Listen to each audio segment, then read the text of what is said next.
नमस्कार। आज हम लता मंगेशकर जी की जिंदगी और उनके संगीत के सफर में थोड़ा गहरे उतर रहे हैं। जी। हमारे पास जो कुछ स्रोत हैं, मतलब जो जानकारी है, वो उनके सफर के कई अहम पहलुओं को छूती है। बिल्कुल। तो कोशिश यही रहेगी कि हम समझें इन दस्तावेजों की मदद से कि आखिर वो स्वर कोकिला कैसे बनी, वो आवाज जिसने मतलब पीढ़ियों को अपना दीवाना बनाया। सही कहा। तो कहानी शुरू होती है इंदौर से 28 सितंबर 1929। जी। उनके पिता दीनानाथ मंगेशकर, वो खुद संगीत और थिएटर की दुनिया के कह सकते हैं जाने माने नाम थे। हाँ, वो तो थे ही। तो संगीत तो एक तरह से विरासत में मिला उनको। बिल्कुल। जी हाँ। और जैसा कि इन स्रोतों में पता चलता है, पिता ने बहुत छोटी उम्र में ही उन्हें सिखाना शुरू कर दिया था। संगीत की तालीम घर पे ही मिली। अच्छा। महज 5 साल की उम्र में वो उनके जो मराठी संगीत नाटक होते थे, उनमें गाने भी लगी और अभिनय भी करने लगी। सिर्फ 5 साल की उम्र में? हाँ, सोचिए।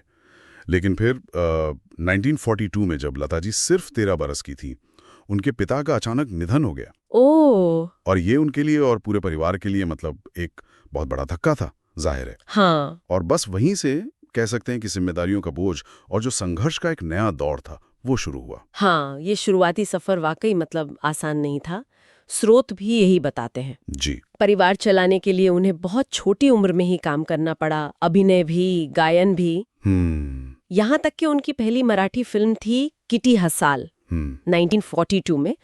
उसमें एक गाना गाया भी था उन्होंने। अच्छा। पर वो गाना फाइनल फिल्म से हटा दिया गया। ओह, ये बात है। हाँ, और उस दौर की अगर बात करें तो जैसे नूरजहां थीं, जोहराबाई अंबाले वाली, शमशाद बेगम। जी, वो भारी आवाजें थी। हाँ, भारी दमदार आवाजें, उनका चलन था। और लता जी की आवाज वो इन स्रोतों में बार बार आता है कि काफी महीन पतली मानी जाती थी। सही। तो शुरुआत में कई संगीतकारों ने मतलब कमजोर समझकर खारिज भी किया। सही कहा। और यहीं पर कहानी एक दिलचस्प मोड़ लेती है ना? हाँ। कई दस्तावेज बताते हैं कि कैसे फिर संगीत निर्देशक गुलाम हैदर साहब ने उनकी प्रतिभा को पहचाना। हाँ, गुलाम हैदर का जिक्र आता है। जी। उन्होंने भरोसा जताया और कहा भी कि ये आवाज मतलब आने वाले समय की आवाज है। वाह। फिर आया साल 1949 और फिल्म महल का गाना आएगा आने वाला। बिल्कुल, आएगा आने वाला। ये गाना तो बस छा गया, एक सनसनी बन गया और इसने लता जी के करियर की दिशा ही कह सकते हैं बदल दी। हाँ। और एक दिलचस्प बात ये भी पता चलती है कि इसकी रिकॉर्डिंग भी बड़े अनोखे तरीके से हुई थी। आवाज में वो गूंज लाने के लिए अच्छा, उन्हें माइक से काफी दूर खड़ा करके गवाया गया था। कमाल है।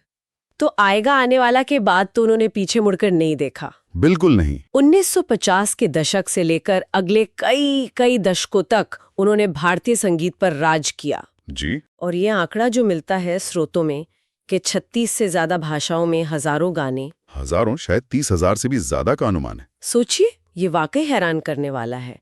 यहाँ एक सवाल मन में आता है इन स्रोतों को देखते हुए। पूछिए। कि इतनी बड़ी संख्या में अलग अलग भाषाओं में अलग अलग मिजाज के गाने गाते हुए भी उन्होंने वो क्वालिटी, वो गुणवत्ता कैसे बनाए रखी?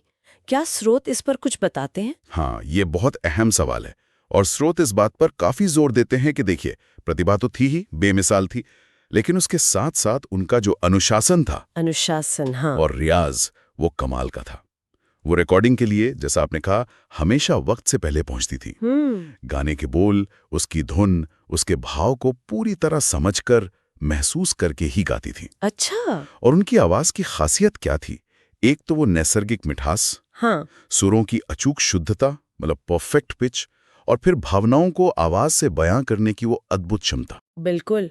चाहे वो प्यार किया तो डरना क्या का वो थोड़ा विद्रोही अंदाज हो, जी। या लग जा गले का वो नर्म रोमानी एहसास, या फिर ए मेरे वतन के लोगों जैसा गाना जिसमें इतना दर्द और देशभक्ति झलकती है। सही कहा। हर भाव, हर रस उनकी आवाज में जैसे जिंदा हो उठता था। और उनकी इसी असाधारण प्रतिभा और योगदान को सरकार ने भी पहचाना, सराहा। जी बिल्कुल। उन्हें पद्म भूषण मिला, पद्म विभूषण, दादा साहेब फाल्के पुरस्कार, इतने ही सम्मान मिले। जी। और फिर 2001 में भारत का सर्वोच्च नागरिक सम्मान भारत रत्न। ये अपने आप में बहुत बड़ी बात थी। ये सिर्फ पुरस्कार नहीं थे, बल्कि उस आवाज के लिए, लता जी के लिए पूरे देश का आदर था, प्यार था। बिल्कुल। वास्तव में।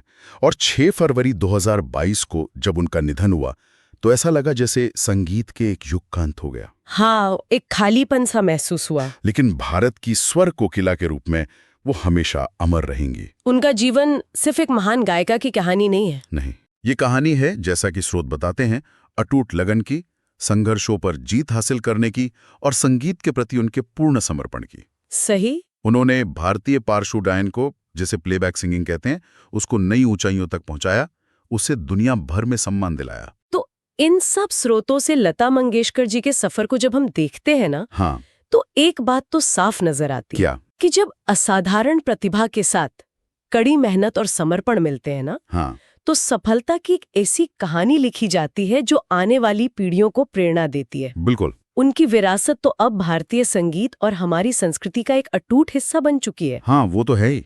और जाते जाते एक विचार शायद हम सोचने के लिए छोड़ सकते हैं। जरूर। लता जी ने भारत की इतनी अलग अलग भाषाओं में गाया, इतनी विविध संगीत शैलियों में अपनी आवाज दी। हाँ, ये कमाल की बात है। तो क्या ये इस बात का प्रतीक नहीं कि संगीत और खास तौर पर उनकी आवाज कैसे भाषा और संस्कृति की सीमाओं को लांघकर लोगों को एक धागे में पिरोने की, जोड़ने की एक अद्भुत शक्ति रखती है? ये बहुत अच्छा नुक्ता उठाया आपने, सोचने वाली बात है। जी, इस पर विचार जरूर कीजिएगा।